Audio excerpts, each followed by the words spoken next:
So let's talk about some not so fun things, but very common in the world. Anxiety, fears, phobias, panic attacks. I actually stumbled upon this in my early career in San Francisco in my clinic very regularly. So it's something that I haven't particularly had so much literal experience with, but I've definitely had tons and tons and tons of clients that I've worked successfully with. So what I have found is that they didn't just start one day, but you wake up one day and just realize that it's there. And sometimes some of you might have experienced, one or two every year or something like that. Didn't think twice about it. But then all of a sudden, it's every day. So there's a progression. I'm going to give you some tools, but first I'm going to give you some information.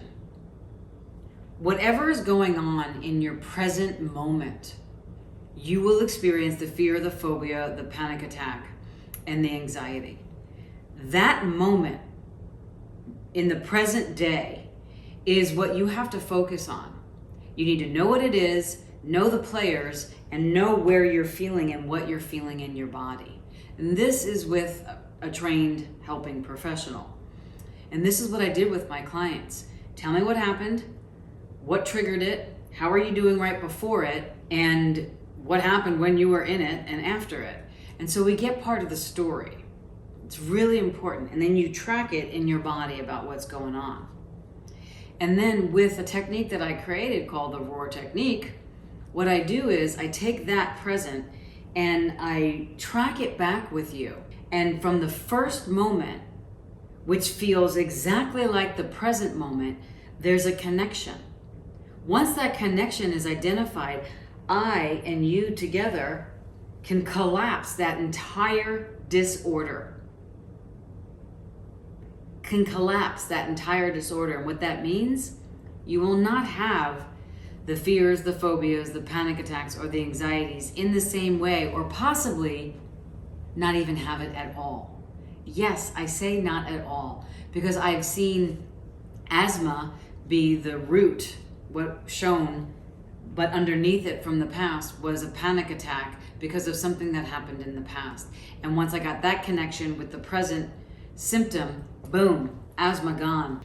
I've worked with people just identifying that pattern, which have also alleviated them requiring anxiety medications. I'm not against medications. I've taken them myself before I learned the stuff that I'm telling you here. And of course, seek medical profession. Don't just stop it yourself. But I wanted to let you know that it is possible. Just because you're diagnosed with something doesn't mean you will always have it. So a pragmatic tool when you are noticing a fear, a phobia, a panic attack, or something that brings you anxiety before the panic attack. 1, breathe. Look around your environment. I see the lights here, I see the camera here, I see the table here, I see my dress here. It's whatever date it is, it's whatever time it is.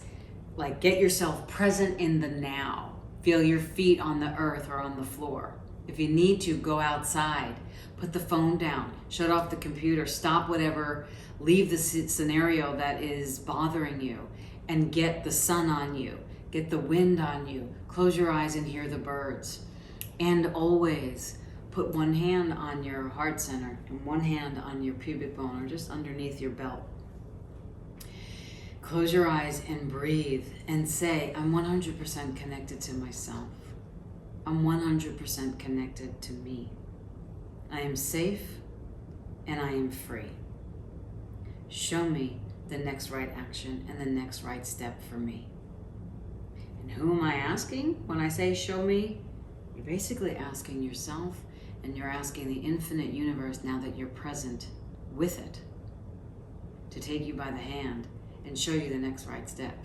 Because with anxieties, fears, phobias, and panic attacks, you're in an altered reality where everything looks like at some point you're going to die or bad things are going to happen to you. Generally, it's not true. It's a fear, a phobia, and an anxiety that's happening in the now. But what is true is if you're courageous enough to lean in and really want to change it and get with someone like myself that can take you back to wherever it was and wherever it originated so that you never have to suffer that again, you'll be free. If you want to make a change, you actually have to make a choice to change. It's that simple. And that choice to change sometimes is a lot harder because of the feelings that comes with that choice to change.